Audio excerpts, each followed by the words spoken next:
बिस्मिल्लाहिर्रहमानिर्रहीम इय्याक नअबुदु व इय्याक नस्तईन। तो गाइज़ हमने लास्ट वीडियो में क्रोनिक इंटरस्टिशियल रिस्ट्रिक्टिव डिजीज़ के बारे में बड़ा अच्छा ओवरव्यू देख लिया ना, ठीक है। उसके अंदर हमने फाइब्रोसिंग, ग्रैनुलोमाइटिस, इओसिनोफिलिक और स्मोक रिलेटेड देखी सारी की सारी। अब देखो फाइब्रोसिंग डिजीज़ की जब भी बात आए ना, तो आपने अगर मैं आपकी जगह हूँ ना, तो मैं क्या करूँ, मैं इस तरह एक चार्ट बनाऊँ, ठीक है। तो उसके अंदर सबसे पहले मैं लिखूँ कि जनाब इसके अंदर 4 चीज़ें आ जाती हैं। एक हमारे पास होता है इडियोपैथिक, ठीक है, pulmonary fibrosis, pulmonary fibrosis number 1 पे ये आ जाएगा, ठीक है। ओह, इसके फोकस को क्या हो गया, ओके।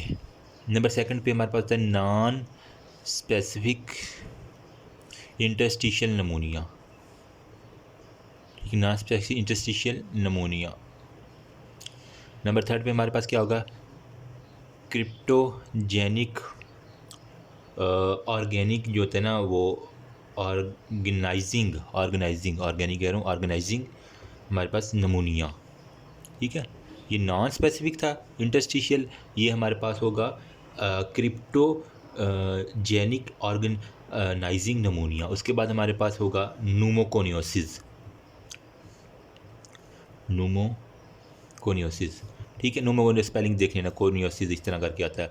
अब इसके अंदर क्या होता है, इनहेल्ड जितने भी पार्टिकल हैं ना, मतलब ये ऑक्यूपेशनल रिलेटेड जो है ना, वो हमारे पास क्या करवाएगा, फाइब्रोसिंग डिजीज़ करवाएगा। इसके अंदर एस्बेस्टॉस आपके पास आ जाएगी या कार्बन आ जाएंगी, ठीक है। और कुछ जो है ना हमारे पास एसोसिएटेड होते हैं विद दी थेरापीज़, जिसके अंदर हमारे पास थेरापी से रिलेटेड होते हैं, मतलब ड्रग्स उसने ली हैं, तो वो सारे के सारे आ जाएंगे, ठीक है।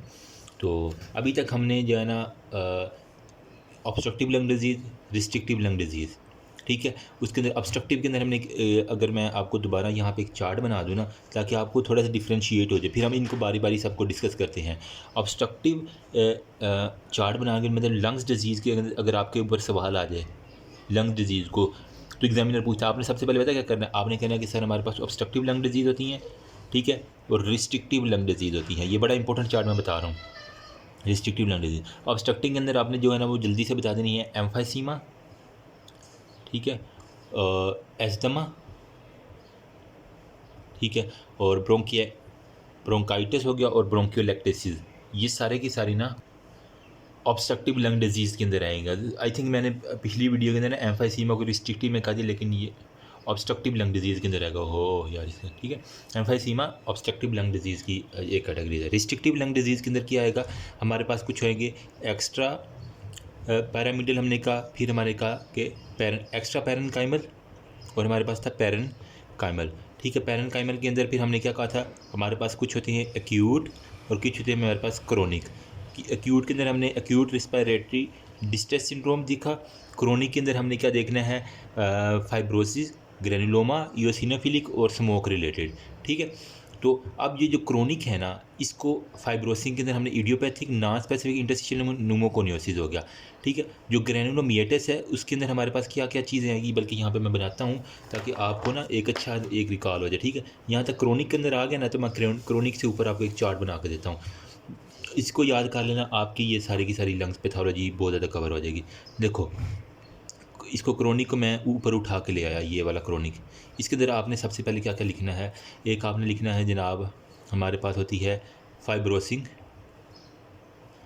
डिजीज़। नेक्स्ट हमारे पास आता है ग्रेनुलोमाइटिस डिजीज़, ठीक है। नंबर 3 पे हमारे पास इओसिनोफिलिक हो गया, और नंबर 4 पे हमारे पास क्या था, स्मोक रिलेटेड था। मतलब वही मैं टेबल को जो है ना वो आपको खोल के लिख दे रहा हूँ। फाइब्रोसिंग के अंदर आपने क्या क्या चीज़ें लिखनी है, टॉप ऑफ द लिस्ट आपने लिखना है हमारे पास इडियोपैथिक। इसको मतलब फर्दर आपने कैटेगराइज करना है। चार्ट सिंपल ना बनाइएगा, ये वाला फ्लो चार्ट बनाने की कोशिश करना है, ठीक है। सिंपल वो टेबल अच्छा नहीं लगेगा, ठीक है। इडियोपैथिक हो गया, ठीक है। नंबर 2 में नॉन स्पेसिफिक इंटरस्टिशियल नमूनिया। नंबर 3 पे हमारे पास क्या था, न्यूमोकोनियोसिस था और क्रिप्टोजेनेसिस था, ठीक है। अब हमारे पास जो ग्रेनुलोमाइटिस है ना, इसके अंदर हम कौन कौन सी चीज़ें आ जाएंगी, अच्छा, न्यूमोकोनियोसिस के अंदर ना आपके पास जो है ना, अगर तो वो सिलिका की किसी इंडस्ट्री में काम कर रहा है तो वो सिलिकोसिस से जनाब आएगा। अगर वो एस्बेस्टॉस के अंदर काम कर रहा है तो उसको एस्बेस्टोसिस हो जाएगा, ठीक है। अगर वो कार्बन की किसी इंडस्ट्री के अंदर काम कर रहा है तो उसको लंग्स रिलेटेड जो है ना वो डिजीज़ हो जाएंगी। फिर हमारे पास ग्रेनुलोमाइटिस के अंदर 2 चीज़ें आएंगी, एक हमारे पास था स्कार्डोसिस, और हमारे पास था हाइपर सेंसिटिविटी नमूनिया। ठीक है। तो ये बड़ा इंपॉर्टेंट एमसीक्यूज है कि हाइपर सेंसिटिव निमोनिया किस कैटेगरीज में, क्रोनिक के ग्रेनुलोमिएटस डिजीज़ के अंदर आता है, ठीक है, रिस्ट्रिक्टिव लंग डिजीज़ है। अब इजी हो गया ना एमसीक्यूज क्लियर करना। फिर ईओसिनोफिलिक और स्मोक रिलेटेड सारे का सारा आ जाएगा। तो बस आपने इतना ईओसिनोफिलिक की जब बात आ गई तो आपने यहाँ पे ना लोफलर्स सिंड्रोम्स आ जाता है, ठीक है, या ड्रग एलर्जी, इसके अंदर भी इडियोपैथिक जो ईओसिनोफिलिक जो है ना नमूनिया आपके आ जाएगा। स्मोक रिलेटेड में हमारे पास क्या होगा, डीस्क्वेमेटिव इंटरस्टिशियल नमूनिया, डीस्क्वेमेटिव, और हमारे पास रिस्पिरेटरी ब्रोंकिएक्टेसिस हो गया सारे का सारा। कुछ लोग कंफ्यूज होंगे कि सर ये लोफलर सिंड्रोम क्या होता है। बेसिकली इसके अंदर क्या होता है, ईओसिनोफिल जो है ना वो लंग्स के अंदर अकामुलेट हो जाती हैं। ये आपका सपोज करें लंग्स है ना, तो इसके अंदर ईओसिनोफिलिक जो है ना वो अकामुलेट हो जाएंगी। वजह क्या है, कोई भी पैरासाइट का जब इन्फेक्शन होगा ना, ठीक है, तो इसके अंदर जो है ना ईओसिनोफिल अकामुलेट हो जाएगा, और इसके अंदर जो है जिस तरह डायरोफिलेरिया वगैरह होगा तो वहाँ पे जो ना आपको लोफलर सिंड्रोम सारे की सारे दिखेगी। अब जनाब वाला हम मूव कर रहे हैं सबसे पहले फाइब्रोसिंग के अंदर। तो इसके अंदर अगर आपसे जो कोई पूछ ले कि फाइब्रोसिंग डिजीज़ को थोड़ा सा एक्सप्लेन करके दो, तो आपने किस तरह करना है।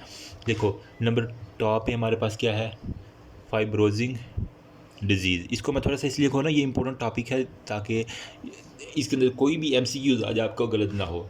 स्पेलिंग यार खुद ही देख लिया करो, अब इतना टाइम नहीं है मैं यहाँ स्पेलिंग सेट करता रहा हूँ। इडियोपैथिक, सबसे पहले हमने बात इडियोपैथिक पल्मोनरी फाइब्रोसिस। इसके अंदर क्या होता है, इडियोपैथिक का मतलब हमें इतना भी इसका पता नहीं है, लेकिन लंग्स के अंदर ना पल्मोनरी होता है, कोई नॉन स्पेसिफाइड है, ठीक है, नॉन स्पेसिफाइड इसके अंदर आपका आ जाएगा। पल्मोनरी मतलब इसके अंदर प्रोग्रेसिव पैची इंटरस्टिशियम फाइब्रोसिस हो जाती है, ठीक है, प्रोग्रेसिव पैची मतलब पैच की सूरत में छोटे छोटे जो है ना टुकड़े बन जाते हैं, जजीरे, इंटरस्टिशियम फाइब्रोसिस होती है, और ये बाईलेटरल होती है, दोनों तरफ जाना आपको दिखेगी, ठीक है, दोनों लंग्स में होगी। जस्ट लाइक इंटरस्टिशियल नमूनिया, जिस तरह इंटरस्टिशियल नमूनिया था आपको वैसा ही ना नज़र आएगा। अब मतलब ये कि ये छोटा टुकड़ा, ये पैचेज जो है ना वो मिल के एक बड़ा जो है ना वो फाइब्रोज लंग बना देंगे। पैथोजेनेसिस क्या है इसकी, अगर पैथोजेनेसिस की बात करें तो आपने दो चीज़ें बस लिख देनी है। एक हमारे पास होता है रिपीटेड लंग्स को इंजरी हुई है। नंबर सेकंड पे हमारे पास क्या हो गया, कोई डिफेक्टिव जो है ना वो रिपेयर हुआ, लेकिन वो डिफेक्टिव हुआ जिसकी वजह से फाइब्रोस हो गया लंग हीलिंग के वक्त ना, डिफेक्टिव हमारे पास रिपेयर्स आए हैं। अब इसकी जो ना मेजर एग्जांपल अगर आपको मैं दूं तो सबसे पहले टॉप ऑफ द लिस्ट उसने लिखा हुआ है जर्ड, गैस्ट्रोएसोफेजियल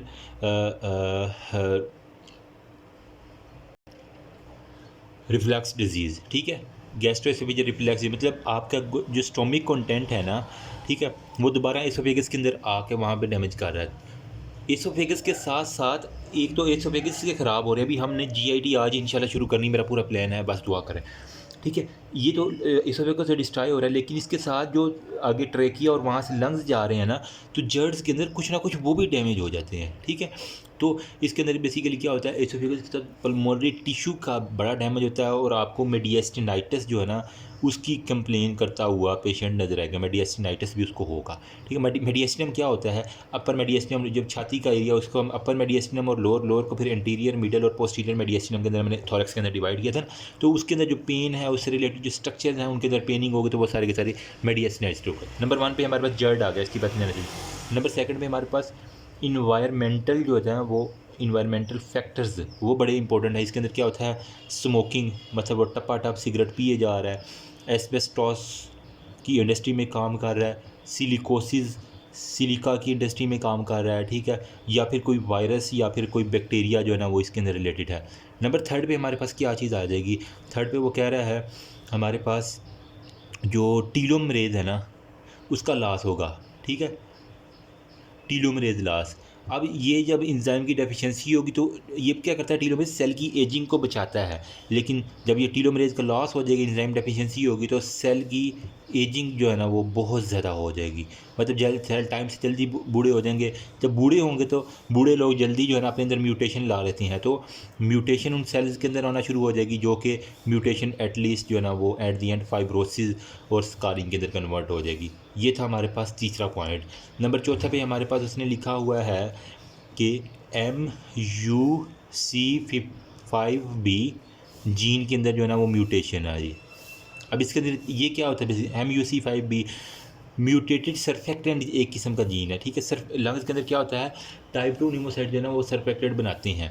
तो जब वो म्यूटेटेड सर्फेक्टेंट जीन होगा, म्यूटेटेड सर्फेक्टेंट जीन होगा तो हमारे पास क्या होगा, म्यूसन जो है ना प्रोडक्शन वो नॉर्मल नहीं होगी सेल के अंदर, वो या तो बहुत ज़्यादा हो जाएगी या बहुत कम हो जाएगी। तो म्यूटेशन के अंदर यही जो चीज़ें होंगी ना, तो इसके अंदर यही आएगा आपको फिर जो है ना वो लंग्स के अंदर डिफॉर्मिटीज़ नज़र आना शुरू हो जाएगी। इसकी वजह से क्या होगा, लंग्स की इंजरी भी हो सकी। अब इंजरी होगी तो मैं इसकी यहीं पे लगे हाथ मार्फोलॉजी लिख दूँ, ठीक है। यहाँ पे मैं इसको मिटा के ना टीलोमेरेज लास्ट का पॉइंट लिखा रहता है, ठीक है। अब यहाँ पे अगर इसकी मैं मार्फोलॉजी लिख दूँ लंग्स की, जब इन चीज़ों की डेफिशिएंसी होगी, जर्ड, एनवायरमेंटल फैक्टर, टीलोमेरेज लॉस या MUC5B जो है ना इसकी जो है ना वो म्यूटेशन हो जाएगी। तो हमारे पास मार्फोलॉजी लंग्स की क्या होगी, आपको पैची फाइब्रोसिस जो है ना वो मिलेंगी, छोटे छोटे पैच जो है ना वो आपको नज़र आएंगे जो मिलके बना। इसके अलावा हमारे पास फाइब्रोब्लास्टिक लंग्स होंगे, फाइब्रोब्लास्ट उसके अंदर जो है ना बहुत ज़्यादा होंगे। हनी कॉम्ब लाइक जो है ना आपको जिस तरह मक्खियों का शहद है ना, ठीक है, यूं करके आपको लंग्स प्रॉपर दिखेंगे। Soft white fibrosis area, cobblestone appear, मतलब जो स्टोन नहीं रखे होते अमूमन पास के अंदर, कोबल स्टोन जो है ना उस तरह के, तो यहाँ पे एक लफ्ज़ लिखा हुआ है कोबल स्टोन जो है ना वो अपेयरेंस आपको नज़र आएगी। क्लिनिकल फीचर में क्या है, हमारे पास कफ होगा और ब्रेथलेसनेस होगी। तो दैट्स ऑल अबाउट फाइब्रोसिक डिजीज़। इसके अंदर हमने अभी डिस्कस किया इडियोपैथिक के अंदर, ठीक है। इसके अंदर हमने क्या कहा, इसको क्रिप्टो जो है ना वो इडियोपैथिक पल्मोनरी डिजीज़ कहते हैं, ठीक है। Refers to pulmonary disorder of genetic fibrosis है, ठीक है। पैची होती हैं एरिया, मैंने यहाँ पे बताया, बाईलेटरल होती हैं, दोनों तरफ होती हैं, साइनोसिस हो सकती है, हाइपोक्सिया, ये तो बच्चों वाली बात है। मेल जो है ना वो क्योंकि ज़्यादा स्मोकिंग करते हैं फीमेल की निस्बत, क्योंकि नहीं तो आजकल फीमेल भी बड़े स्मोकिंग करती हैं, बहुत जो है ना वो डैश हो गई हैं। अच्छा, फिर हमारे पास जो है ना वो 60 ईयर मतलब बूढ़े लोगों में जो है ना वो ज़्यादा हो रहा है, ठीक है। यूजुअल इंटरस्टिशियल नमूनिया हो गया, एस्बेस्टोस हो गया, कोलेजन वेस्कुलर, ये सारी बातें हमने डिस्कस कर ली हैं। वो सर पैथोजेनेसिस में हमने क्या किया, रिपीटेड जो है ना एपिथेलियल सेल की इंजरी हो जाएगी, ठीक है। अब मैं पैथोजेनेसिस में यहाँ पे रिपीटेड इंजरी यहाँ पे एक देखा, और हमने देखा कि डिफेक्टिव रिपेयर्स होते हैं, तो वो यही बातें कर, रिपीटेड इंजरी होगी। हिस्टोपैथी में क्या होगा, टाइप जो है ना वो TH2 जो है ना वो सेल होता है, इंटरल्यूकिन 3, 4। अल्टरनेटिव एक्टिवली मैक्रोफेजिस होंगे, वो क्या करेंगे, लंग्स को खाना, जो फाइब्रोसिस हो गया। ट्यूमर ग्रोथ फैक्टर बीटा 1 जो है ना इससे रिलेटेड है, और म्यूटेशन जो है ना वो सारे के सारे न्यूमेकोलिन केवियोलिन 1, फाइब्रोब्लास्टिक डाउन रेगुलेट फाइब्रोब्लास्ट केवियोलिन 1 जो है ना प्रोटीन की हो जाएगी। मॉर्फोलॉजी के अंदर जो है ना वो हमने देखा कि हमारे पास कोबल स्टोन जो होता है ना, मैंने आपको बताया कि हनी कॉम्ब लाइक या कोबल स्टोन आपको दोनों लोअर लोब ऑफ प्रीडोमिनेंस होती हैं, सही है। और हमारे पास ये पैची जो है ना इंटरस्टिशियल फाइब्रोसिस होता है, फाइब्रोसिस फोकाई होता है। फिर हेट्रोजेनिक कॉम्ब, ये हनी कॉम्ब फाइब्रोसिस आपको दिख गई, ये स्कैंडी पल्मोनरी हाइपरटेंसिव चेंजेस सारे के सारे, ये टेबल देख लो थोड़ा सा, ठीक है। ट्यूमर ग्रोथ फैक्टर बीटा 1 जो होता है ना, जब इसकी ये टेबल अगर आप बना देंगे ना तो ये एक अच्छा सिनेरियो स्कीम रिप्रेजेंटिव दी इडियोपैथिक पल्मोनरी फाइब्रोसिस। तो इसके अंदर क्या होना है, ट्यूमर ग्रोथ फैक्टर बीटा 1 जो है ना वो क्या करता है, एपिथेलियल सेल की इंजरी हुई ना, तो हमारे पास ट्यूमर ग्रोथ फैक्टर जो है ना बीटा 1, इसने एक तो केविलिन की जो है ना वो इनके फाइब्रोब्लास्ट इसको इनहिबिट करवा देना है। नंबर सेकंड पे हमने कहा था कि जो टीलोमरेज है ना रिड्यूस करवा देना है, जिसकी वजह से टीलोमरेज शॉर्टनिंग होगी, और उसके बाद हमारे पास अपोप्टोसिस होना, एजिंग होना शुरू हो जाएगी। साथ हमारे पास फाइब्रोब्लास्ट मायोफाइब्रिल आएंगे, जब ये इनहिबिट होगा तो डेपोजिशन ऑफ द कोलेजन और एक्स्ट्रासेलुलर मैट्रिक्स होगी, जिसकी वजह पल्मोनरी फाइब्रोसिस हो जाएगी। नहीं समझ आई, एक मिनट थे, मतलब कंफ्यूज कर, मैंने भी पहली दफ़ा जब पढ़ा था ना मुझे कंफ्यूज हो जाता है। ये देखो, आपने जब फाइब्रोसिस लंग डिजीज़ है, एक तो वो सारे का सारा टेबल जो है ना वो ड्रा करने की कोशिश कर लेनी है। नंबर सेकंड पे हमने क्या करना है, ये लंग्स की इंजरी करवा के ना थोड़ी सी, ठीक है। इसके अंदर क्या करना है, ट्यूमर ग्रोथ फैक्टर बीटा 1, ठीक है। तो ये ट्यूमर ग्रोथ फैक्टर बीटा 1 जो है ना ये आ जाएगा, ये क्या करेगा, ये फाइब्रोब्लास्ट और मायोफाइब्रोब्लास्ट इसको लाएगा, ठीक है। फाइब्रोब्लास्ट प्लस मायोफाइब्रोब्लास्ट इसको लेके आएगा। अब ये जब आ गए हैं तो ये ट्यूमर ग्रोथ फैक्टर बीटा 1 ने अपना यहाँ पे पहले एक काम लगा देना है कि इन्हें टीलोमरेज के ऊपर एक्ट करवा के उसकी इनहिबिशन करवा दें, जिसकी वजह से जो है ना वो एजिंग हो जाएगी सेल की, सेल जो है ना वो हमारे पास क्या जाएगा, एपोप्टोसिस के अंदर जाएगा, तो वो लंग्स की फर्दर इंजरी करवा देगा। एक ये साइकिल चलेगा। नंबर सेकंड पे यहाँ से एक आपने ले लेना है कि वियोलिन जो है ना वो इन फाइब्रोब्लास्ट उसकी इनहिबिशन करवा देनी है।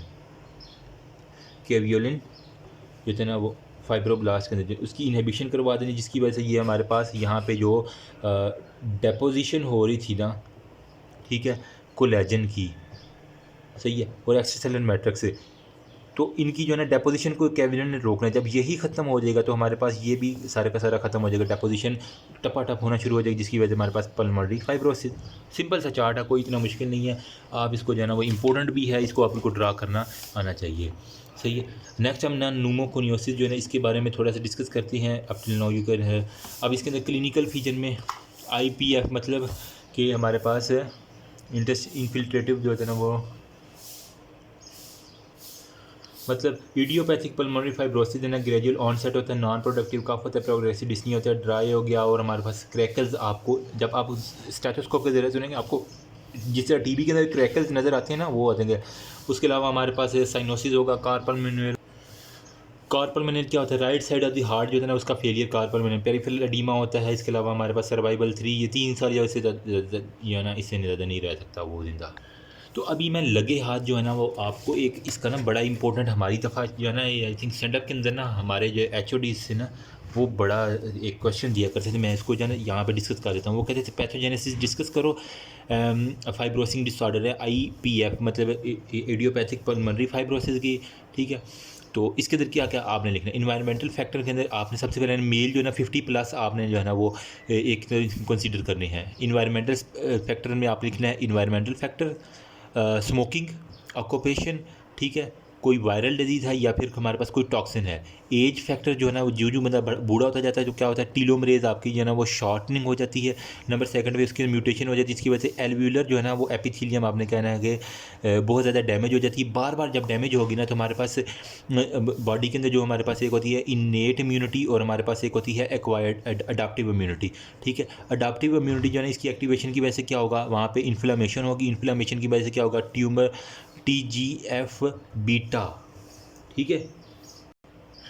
ये तो हमारे पास है ट्रांसफॉर्मिंग ग्रोथ फैक्टर बीटा, ठीक है। आई थिंक मैंने ट्यूमर ग्रोथ फैक्टर पहले कहा था, ट्रांसफॉर्मिंग है, ठीक है। इसको हमने कहना है ट्रांसफॉर्मिंग ग्रोथ फैक्टर बीटा, जो कि मल्टी फंक्शनल साइटोकाइन है, ठीक है। उसके ट्रांसफॉर्मिंग ग्रोथ फैक्टर बीटा, ठीक है। इसकी एक्टिवेशन हो गई, ये क्या करेगा, हमारे पास एक्सेसिव जो है ना वो प्रोलिफरेशन ऑफ द कोलेजन और फाइब्रोसिस, ठीक है। एक्सेसिव प्रोलिफरेशन करवाएगा किसी चीज़ की, कोलेजन की और फाइब्रिन की, जो ना जिसकी फाइबर्स की होगी तो फाइब्रोसिस होगा। क्लिनिकल अगर इसकी जो है ना वो फीचर्स देखें तो आपने 3D याद रखने हैं। एक से हमारे पास ड्राई कफ है, ठीक है। नंबर सेकंड D वाला हमारे पास होगा डिस्निया, ठीक है। और हमारे पास हमने डिस्कस किया ड्राई इंस्पायरेटरी क्रैकल्स आपको बहुत ज़्यादा ना दिखेंगे। फिर हमने डिस्कस की अगर एक दफ़ा क्वेश्चन आ जाता है कि इसकी जो है ना वो माइक्रोस्कोपिकली जो है ना वो ग्रास आपको क्या नज़र आएगा, तो माइक्रोस्कोपिकली आपने जो है ना वो ग्रास के अंदर अगर आप देखेंगे तो आपको कब स्टोन अपीयरेंस जो है ना वो हमारे पास सीन होगी, ठीक है। तो जो है ना, हाँ ठीक है, कोबल स्टोन, ठीक है। कोबल स्टोन जो है ना वो अपीयरेंस आपको नज़र आएगी। नंबर सेकंड पे स्कारिंग होगी, ठीक है। नंबर थर्ड पे आपको ना रबिंग एरिया जो है ना वहाँ पे, क्योंकि क्रैकल्स आ रहे हैं तो रबिंग एरिया थी नहीं। अगर आप माइक्रोस्कोपिकली देखेंगे ना, ठीक है, मॉर्फोलॉजी की हम बात कर रहे हैं ना अभी, माइक्रोस्कोपिकली आप देखेंगे तो या हिस्टोलॉजिकली अगर आपको कहें कि वो देखें तो आपको पैची इंटरस्टिशियल फाइब्रोसिस नज़र आएगी, ठीक है। साथ आपको फाइब्रोब्लास्ट फोकाई नज़र आएंगे, साथ आपको डैमेज लंग आर्किटेक्चर नज़र आएगा, ठीक है। लंग्स का सारा आर्किटेक्चर जो है ना वो डैमेज हुआ होगा, जिसकी वजह से हमारे पास हनी कॉम्ब जो है ना वो अपीयरेंस नज़र आएगी लंग्स की। अब इसके अंदर जो है ना वो इन्फ्लामेशन हुई है तो यहाँ पे कौन कौन से सेल आपको दिखेंगे, माइक्रोस्कोपिकली मास सेल दिखेंगे, प्लाज्मा सेल दिखेंगे, लिम्फोसाइट दिखेंगे, ठीक है। न्यूट्रोफिल हो गया और प्लस इयोसिनोफिल जो है ना वो सेल्स आपको इन्फ्लामेशन के अंदर दिखेंगे। इसकी ट्रीटमेंट क्या है, कभी किसी ने सोचा है, ठीक है। एक तो आप क्या कर सकते हैं ट्रीटमेंट के अंदर, अगर आपको एग्जामिनर अमूमन पूछते हैं what is treatment of the IPF idiopathic pulmonary fibrosis, तो आपने सिंपली कहना है सर कुछ भी नहीं, आप चुप करके लंग्स की ट्रांसप्लांटेशन करवा दें सर, लंग्स ट्रांसप्लांट करवा दें, ठीक है। इसके अलावा जो हमारे पास ट्रांसफॉर्मिंग ग्रोथ फैक्टर बीटा है ना, ठीक है, वो क्योंकि हद से ज़्यादा जो बना रहा है ना फाइबर्स और स्कारिंग वगैरह उसकी वजह से, तो आपने क्या करना है, चुप करके उसको ना इनहिबिट करवा देना। तो इनहिबिटर दे देंगे तो आपको सारे का सारा काम हो जाएगा। मतलब हमने अगर इसको इनहिबिट करवा देंगे ना, ठीक है, तो हमारे पास कैवियोलन एक्टिवेट हो जाएगा। फाइब्रोब्लास्ट वो क्या करेगा, जो एक्स्ट्रा कोलेजन है और मैट्रिक्स है ना, उनको टपाटप तोड़ना शुरू कर देगा, जिसकी वजह से हमारे पास पल्मोनरी फाइब्रोसिस नहीं होगी। ठीक है, तो अभी नेक्स्ट जो है ना वो हम डिस्कस करते हैं न्यूमोकोनियोसिस, और वो सारे का सारा we are very up till now you can ask me. I hope कि मैं अपनी बात समझा पाया हूँ। Thank you so much. Allah हाफिज़।